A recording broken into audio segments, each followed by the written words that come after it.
El día de hoy vamos a ver y recapitular sobre el uso de la interfaz de Eclipse para realizar programas en Java. Recordemos que tenemos una serie de elementos con los que vamos a estar trabajando. En el lado izquierdo tenemos el explorador de paquetes, que básicamente es un explorador de directorios, ¿sí? En este caso, cada directorio representa un proyecto en Java y un proyecto en Java es un conjunto de clases que nos van a permitir tener prácticamente funcionalidad de un programa. En la parte inferior tenemos la consola y la consola nos va a permitir probar nuestro programa que estemos nosotros desarrollando y en el cual nosotros podemos enviar mensajes, ¿sí? También aquí nos aparecerán los errores en tiempo de ejecución. En la parte de la depuración la podemos ver aquí. Eh, Tenemos un menú en el que nosotros podemos estar navegando para activar o desactivar características y en la parte central es nuestro espacio de trabajo donde básicamente vamos a codificar nuestros programas. Para crear un nuevo proyecto y que nos aparezca en el explorador de paquetes, nos vamos a File, New. En este caso vamos a seleccionar Java Project y yo le voy a poner a mi proyecto el nombre de ejemplos, que va a ser una serie de videos donde nosotros vamos a poder reforzar el conocimiento de las clases. Posteriormente nos va a preguntar cuál es el entorno de ejecución de Java que vamos a seleccionar. Generalmente nos aparece la lista de los versiones de Java que tengamos instalados. Podemos dejarle por default el que nos reconozca. Vamos a darle clic en Finish y con esto lo que hace es crearnos un directorio específico para nuestros proyectos. Este directorio se compone de dos partes. El JRE System Library, que significa todas las clases y los archivos que va a utilizar Java de manera nativa para que se puedan ejecutar nuestros proyectos. Y la carpeta src, que básicamente significa source, y source es la fuente, es decir, donde nosotros estamos poniendo las clases para que se ejecuten nuestras aplicaciones. Una vez que ya tenemos construido nuestro proyecto, ahora vamos a agregar una nueva clase. Recordemos que las clases son las estructuras, en algunas ocasiones se les conoce también como plantillas, que nos van a permitir encapsular las propiedades de un objeto. Y un objeto se compone de un nombre, de atributos y de métodos. Los atributos son las características propias de un objeto y los métodos son las acciones que puede tomar ese objeto. Para este primer ejercicio vamos a definir una clase que intentará abstraer las características de un animal.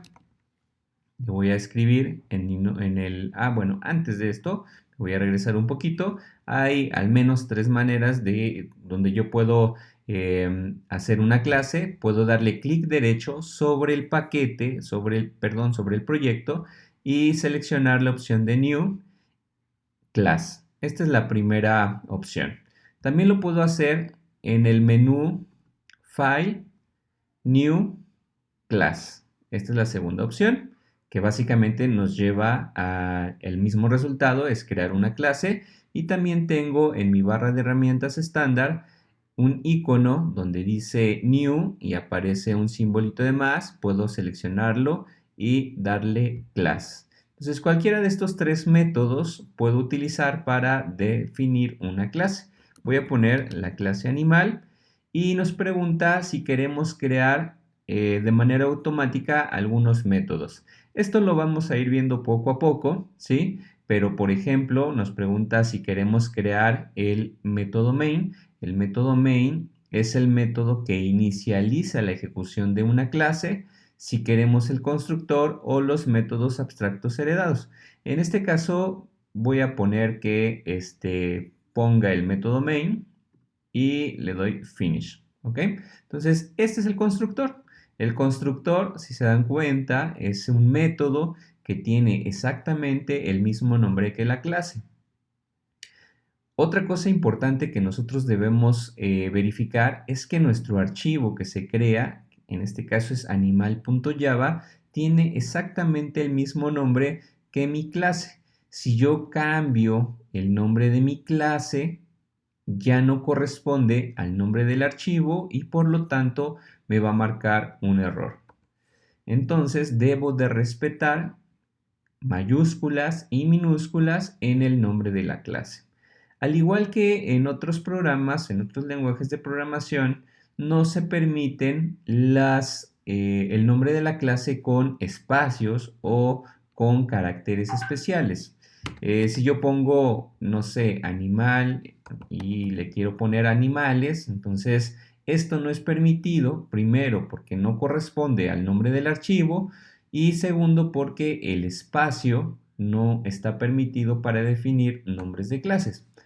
Recordemos también algo, tenemos unas llaves que nos indican el inicio y el fin tanto de las clases como de los métodos. Si yo posiciono mi cursor en la línea 2 junto a la llave que en este caso indica que estamos abriendo la clase, vean que en la línea 13 me aparece un recuadro, ¿sí? Donde me indica el final de la clase. De igual manera, si lo hago en el método constructor, el método constructor es el que se llama igual que la clase y si me pongo sobre la llave que inicializa ese método, aquí puedo ver dónde se termina ese método. De igual forma, si me pongo al final del método, puedo ver en dónde se abre esa llave, ¿ok? En todos los métodos tiene ese comportamiento. Si me pongo en la línea 8, vean que se cierra en la línea 11 y viceversa. Si me pongo en la línea 11, podemos ver en dónde se abre esta llave, que en este caso es en la línea 8. ¿Ok? Pues bueno, esto nos va a ayudar a entender cómo nosotros podemos estar definiendo clases y vamos a recordar cómo declarábamos los métodos, los atributos de una clase. Los atributos de una clase se definen como las características que va a tener un objeto. En este caso, si nosotros pensamos que tenemos un animal, entonces podemos decir que tiene, pensemos de alguna manera, un nombre, una especie y tal vez una edad. ¿Ok? Recordando las clases anteriores, veíamos que tenemos para definir un atributo algunos elementos que nosotros debemos de conocer y que siempre se van a estar repitiendo. Para este ejercicio vamos a declarar todos nuestros atributos con el nivel de acceso privado. Entonces, el primer paso para definir, recordemos que cuando nosotros ponemos dos diagonales, significa que es un comentario y esto no afecta para nada la ejecución de mi programa. Entonces, como primer paso, solo para recapitular, tenemos el nivel de acceso. El nivel de acceso, nosotros podemos seleccionar entre las opciones privado, protegido o público. ¿Ok? Posteriormente, necesitamos definir si ese atributo, el tipo de dato del atributo.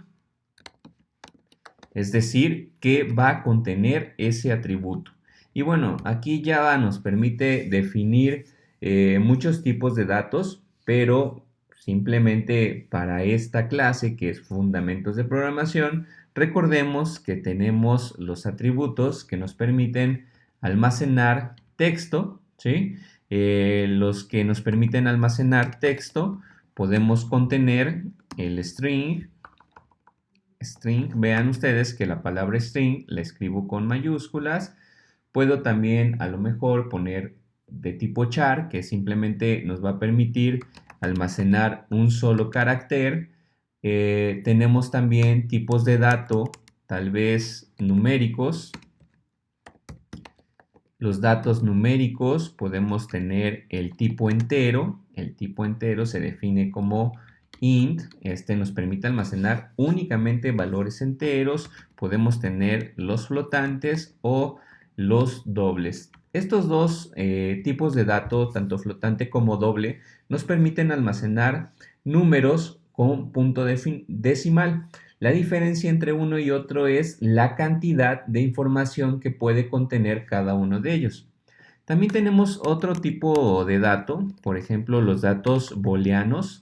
Y un dato booleano lo que nos va a permitir es almacenar si tenemos una característica verdadera o falsa. Es decir, podemos almacenar un solo estado de verdadero o falso.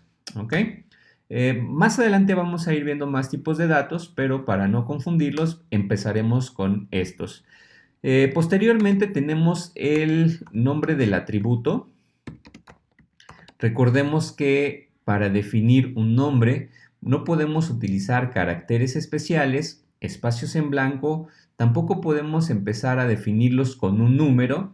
Sí podemos estar utilizando números, pero necesitamos forzosamente iniciar con un carácter alfabético. Ya posteriormente podemos utilizar números, pero no es una buena práctica y en muchos lenguajes de programación se podría hacer, pero regularmente no lo vamos a hacer. Entonces vamos a poner el nombre del atributo. Tampoco se permiten, por ejemplo, acentos, ¿sí? No se permite. Y por último, vamos a terminar nuestra instrucción con un punto y coma. Entonces, si nosotros queremos definir, estos recuerden que son comentarios, todos los que aparecen en verde, en este caso en nuestro editor, son comentarios y no afectan la ejecución. No es necesario que lo pongan ustedes en cada una de sus clases, simplemente lo tenemos ahora para recordar cómo definir los atributos. Si nosotros estamos especificando el atributo nombre, vamos a seleccionar Private, ¿sí? Como un primer punto, que es el nivel de acceso, podemos seleccionar Private Protected o público. Para estos ejercicios vamos a estar utilizando el nivel de acceso Private. Luego el tipo de dato, en este caso sería un string, y voy a almacenar aquí la especie. Termino con punto y coma, lo mismo hago con el nombre, ¿sí? Y lo mismo haré con la edad, pero en este caso voy a utilizar int. Entonces, recapitulando, para definir atributos necesito tener claro estos elementos. Siempre vamos a tener estos cuatro puntos que son los que debemos de considerar cuando nosotros estamos declarando atributos. Recuerden, el nivel de acceso, el tipo de dato, el nombre del atributo y terminamos con un punto y coma. Si nosotros vemos la especie, el nivel de acceso es privado, el tipo de dato es string, el nombre del atributo es especie, terminamos con un punto y coma. Y así sucesivamente. Esto sería todo. El ejercicio es únicamente que ustedes recuerden cómo creamos un proyecto, cómo creamos una clase y cómo definimos atributos.